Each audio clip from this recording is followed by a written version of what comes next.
सिनी नौरा साइली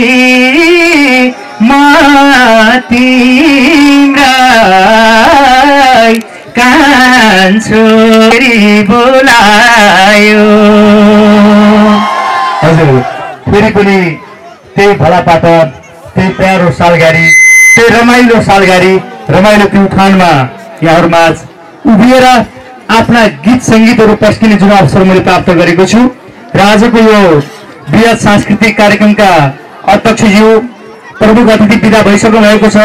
विशिष्ट अतिथिज्यूहरू, मञ्चमा रहनुहुने कलाकार साथीहरू, सञ्चारकर्मी साथीहरू, सुरक्षाकर्मी दाजुभाइ दिदीबहिनीहरू र अझ विशेष गरी यो जाडो अनि चिसो मौसमलाई व्यवस्था गर्दै आफ्नो घरका कामहरूलाई एकातिर पन्छाएर कार्यक्रमलाई सफल पार्नको लागि टाढा टाढादेखि पाल्नुभएका सम्पूर्ण आमा बुवा दाजुभाइ तथा दिदीबहिनीहरू, यहाँहरू सबैलाई म बद्री पङ्गडीको हार्दिक नमस्कार छ, न्यानो न्यानो अभिवादन छ, स्वीकार्नुहोस्।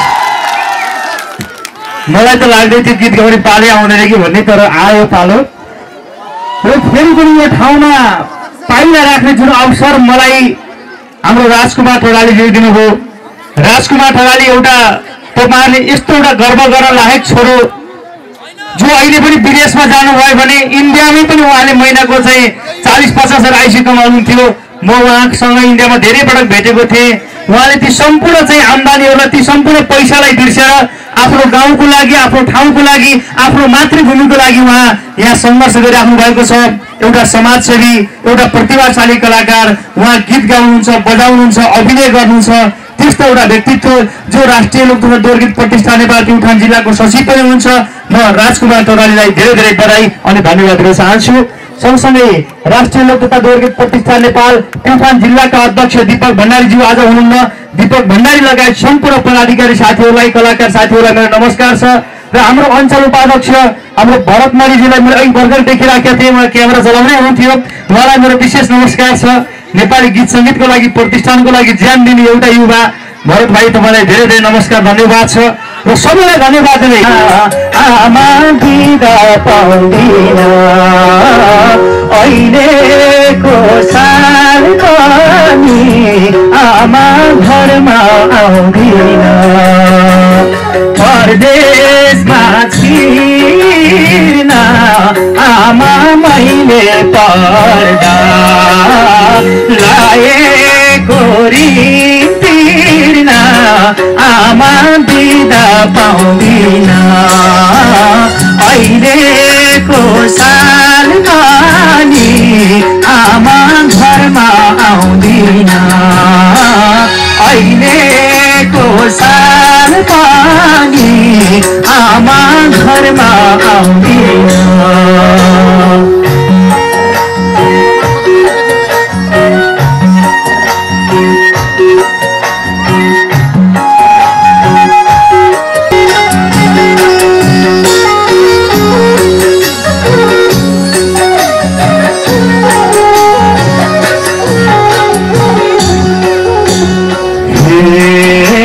सारै कोमल त्यो तिम्रो माना आमा बुहारीले लाई बोलिन् बचाना आमा बिदा पाउँदिन अहिलेको साल पानी।